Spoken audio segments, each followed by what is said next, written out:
Assalamualaikum warahmatullahi wabarakatuh. Kami dari kelompok 9, kami akan menerangkan mengenai inovasi dan kreativitas.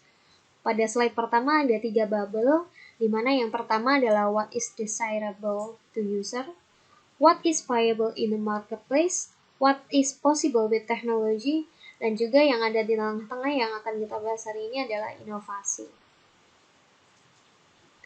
Pengertian inovasi dan kreativitas berdasarkan Kamus Besar Bahasa Indonesia atau KBBI, inovasi memiliki arti yaitu pemasukan atau pengenalan hal-hal yang baru. Dan kreativitas berarti kemampuan untuk mencipta dan daya cipta. Di mana inovasi dan kreativitas sendiri saling berkaitan antara satu dengan yang lainnya. Lalu kemudian kita lihat pada layar, di sini menerangkan mengenai perbedaan dari inovasi dan juga kreativitas. Inovasi sendiri memikirkan suatu hal yang baru, di mana kreativitas sendiri adalah membuat pemikiran yang baru tersebut menjadi nyata. Pada inovasi menghasilkan gagasan, tetapi kreativitas membawa gagasan ini menjadi sebuah kenyataan di kehidupan nyata. Inovasi berhubungan dengan pengalaman, sedangkan kreativitas berhubungan dengan sebuah pengamatan. Inovasi, jika menciptakan suatu yang baru, maka dapat dikatakan telah menciptakan.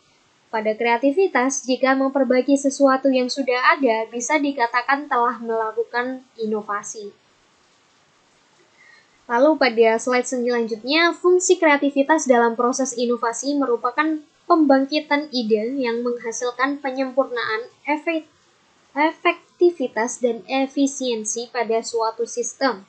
Ada dua aspek penting pada kreativitas, yaitu proses dan juga manusia. Peranan inovasi dan kreativitas dalam pengembangan produk dan jasa. Inovasi memegang peranan penting dalam pengembangan dan juga pembangkitan produk dan jasa dalam sebuah bisnis. Nah, untuk selanjutnya akan diterangkan oleh teman saya. Yang selanjutnya adalah tantangan dalam berinovasi dan berkreativitas. Yang pertama ada persaingan yang ketat dalam berwirausaha, mendorong wirausaha untuk memiliki kreativitas yang tinggi. Yang kedua, daya kreativitas tersebut harus dilandasi cara berpikir yang maju. Gagasan-gagasan baru yang berbeda dibandingkan produk-produk yang telah ada. Yang tiga, berbagai gagasan-gagasan yang kreatif umumnya tidak dapat dibatasi oleh ruang, bentuk, ataupun waktu, dan memberikan terobosan-terobosan baru dalam dunia usaha yang pada awalnya kelihatan mustahil. Batasan dalam berinovasi dan kreativitas. Terkadang, inovasi datang dari produk yang telah ada yang menyebabkan beberapa individu atau kelompok berusaha untuk memperbaiki atau memperbarui produk tersebut. Namun, tidak jarang juga beberapa di antaranya berujung pada plagiasi. Menurut Peraturan Menteri Pendidikan Republik Indonesia Nomor 17 Tahun 2010 dikatakan, plagiat adalah perbuatan sengaja atau tidak sengaja dalam memperoleh atau mencoba memperoleh kredit atau nilai untuk suatu karya ilmiah dengan mengutip sebagian atau seluruh karya dan atau karya ilmiah pihak lain yang diakui sebagai karya ilmiahnya, tanpa menyatakan sumber secara tepat dan memadai. Potensi dalam berinovasi dan berkreativitas. Richards pada tahun 2007 menyatakan bahwa kondisi kreativitas individu pada umumnya mengalami 3 U, yaitu under-recognized, under-developed, dan under-reward. Secara harfiah, ketiga U tersebut sebagai kondisi yang menghambat kreativitas, yaitu bahwa kreativitas kurang dikenali, kurang dikembangkan, dan kurang dihargai. Under-recognized atau saat kreativitas sulit dikenali, maka akan sulit bagi individu maupun lingkungannya untuk melakukan pengembangan potensi, kreativitas atau keunikan. Underdeveloped, di mana kreativitas yang sebenarnya ada pada masing-masing anak tidak dapat secara optimal dikembangkan. Under-reward, yaitu kondisi bahwa kreativitas kurang dihargai. Kreativitas hanya dapat tumbuh bila masyarakat atau lingkungan sosial membutuhkan ide atau kreativitas yang dihasilkan. Individu yang kreatif memiliki kecenderungan tertentu atau personality traits Kecenderungan tersebut antara lain bersikap terbuka, berani, serta memiliki semangat yang didasari oleh nilai-nilai kemanusiaan.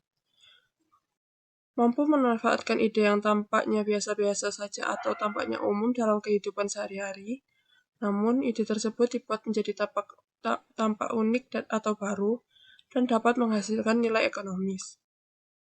Menciptakan baik sumber daya produksi baru maupun pengelolaan sumber daya yang ada dengan peningkatan nilai potensi untuk menciptakan sesuatu yang tidak ada menjadi ada. Isu-isu terkini terkait inovasi dan kreativitas. Yang pertama adalah desain tipis MacBook Air. Desain MacBook Air sangat menginspirasi banyak pengembang laptop.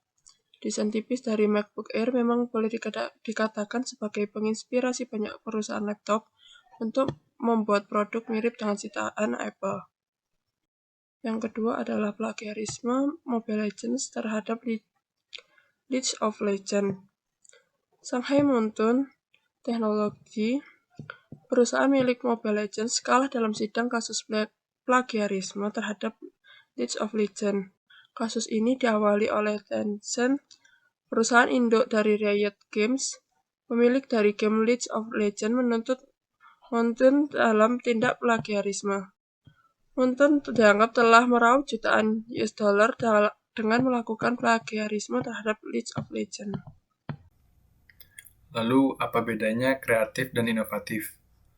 Definisi kreatif sendiri adalah kemampuan untuk menciptakan, sedangkan inovatif merupakan pengenalan terhadap hal-hal baru. Lalu, apa yang dimaksud dengan entrepreneur atau wirausahawan? Wirausahaan adalah pionir dalam bisnis, penanggung resiko yang mempunyai penglihatan visi ke depan, dan memiliki keunggulan dalam berprestasi di bidang usaha. Lalu, entrepreneur atau wirausahaan. Mengapa masih sedikit sekali inovator di Indonesia? Karena dalam berpikir kreatif tidaklah semudah yang dibayangkan, dan juga dipengaruhi oleh hambatan-hambatan, salah satunya pengaruh pendidikan dan budaya. Hambatan ini bisa dimisalkan 1 tambah 1 sama dengan 2. Apabila ada jawaban yang berbeda, maka akan dianggap salah atau aneh. Lalu untuk poin kedua, tidak berusaha menentang kenyataan. Hambatan ini, bermisal saya punya contoh, orang yang telah mereka alami selama ini tidak mau keluar dari batasan-batasan yang ada sebelumnya dan terpaku pada peraturan-peraturan yang telah membelenggu. Lalu hambatan yang ketiga adalah takut dianggap aneh atau bodoh.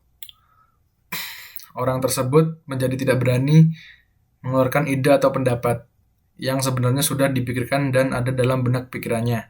Dan orang tersebut juga tidak percaya diri bahwa ide yang ada dalam pikirannya adalah ide yang sesungguhnya memang benar.